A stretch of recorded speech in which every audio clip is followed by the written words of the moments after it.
24 இங்க போறாரா. இவர் உள்ள வந்ததுக்கு அப்புறமா ஒரு 4 டீமுக்கு புதுசா பர்மிஷன் தராரு. அவங்க வந்தவனே அவங்க எப்ப வராங்களோ அப்பவே ஜெயிக்கிறாங்க. எப்போ இந்த 2022 நான் இதுல வர பணம் வந்து இந்த தலைக்கு பத்தல, அதனால கண்ணு இப்போ இங்க ஒன்னு வச்சாரு எங்க ஐபிஎல் மேல. நீங்க இந்த பிப்ரவரி 2026ல ஒரு நியூஸ் வந்திருக்கும், அதாவது வீக்ஸ் ரிப்போர்ட் படி சிஎஸ்கேயோட ஓனர்ஷிப்பை மாத்தலாமா அப்படின்னு. இந்தியன் சிமெண்ட்ஸ் ஓனர் இன்டைரக்டா ஒரு த்ரெட் இருக்கு அப்படின்னு. அந்த இன்டைரக்ட் த்ரெட் இவருக்கு ஏன் தெரியுமா வந்தது? ஏன்னா 19ல ரெண்டாவது தடவை உள்ள வராங்க, 20ல கோவிட் வந்துட்டு 21ல ஒரு பெரிய பிரஷர் இருக்கு. யாருக்குன்னா ஜெர்சி நம்பர் 7. இவருக்கு இருந்த பிரஷருக்கு இவரை வந்து அங்க சேருங்க, வந்து அந்த இதுல சேருங்க பிரஷர். இவரு வேணவே வேணாம்னு சொல்லிவிட்டு இதுல இருந்தெல்லாம் ஒதுக்கிட்டார். இதுல இருந்து டெஸ்ட் மேட்சஸ் அண்ட் ஒன் டேல இருந்தெல்லாம் ஒதுக்கிட்டார். சோ இது ஒதுக்குனா இப்ப நெக்ஸ்ட் இங்க வந்து இருக்கிற வரைக்கும் ஆடுறதுக்கான உரிமை கொடுத்துட்டாங்களா. இது எப்படி நீங்க ஆடலாம், நீங்க எப்படி திருப்பி நீங்க ஜெயிக்கலாம், நான் வரண்டா உள்ள அப்படின்னு இந்த தலை இங்க குச்சாரு. உள்ள வந்து குச்சதுனால இப்ப இவருக்கு டைரக்டா கொடுக்காம இந்த ஓனருக்கு பிரஷர் கொடுத்தா, அதுதான் இந்த 2026ல இப்போ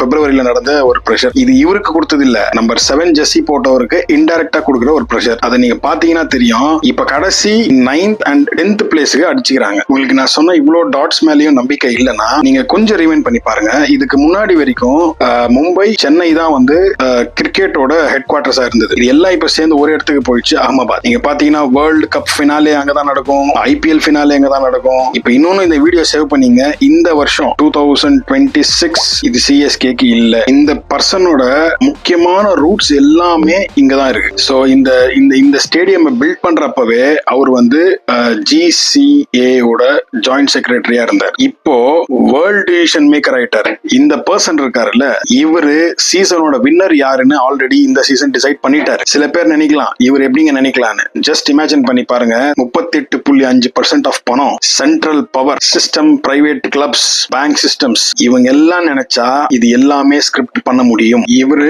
ஒரு இண்டிவிஜுவல் இல்லைங்க, இவர் ஒரு சிஸ்டம் ஐடென்டிட்டி. இந்த டாட்ஸ் எல்லாம் கொஞ்சம் கனெக்ட் பண்ணி பாருங்க. நீங்க இதெல்லாம் பார்த்ததுக்கு அப்புறமா உங்களுக்கு என்ன தோணுது? இது ஐபிஎல் ஒரு ஜஸ்ட் ஒரு மேட்ச் பிக்சிங்கா இல்ல பியூர்லி பிசினஸா?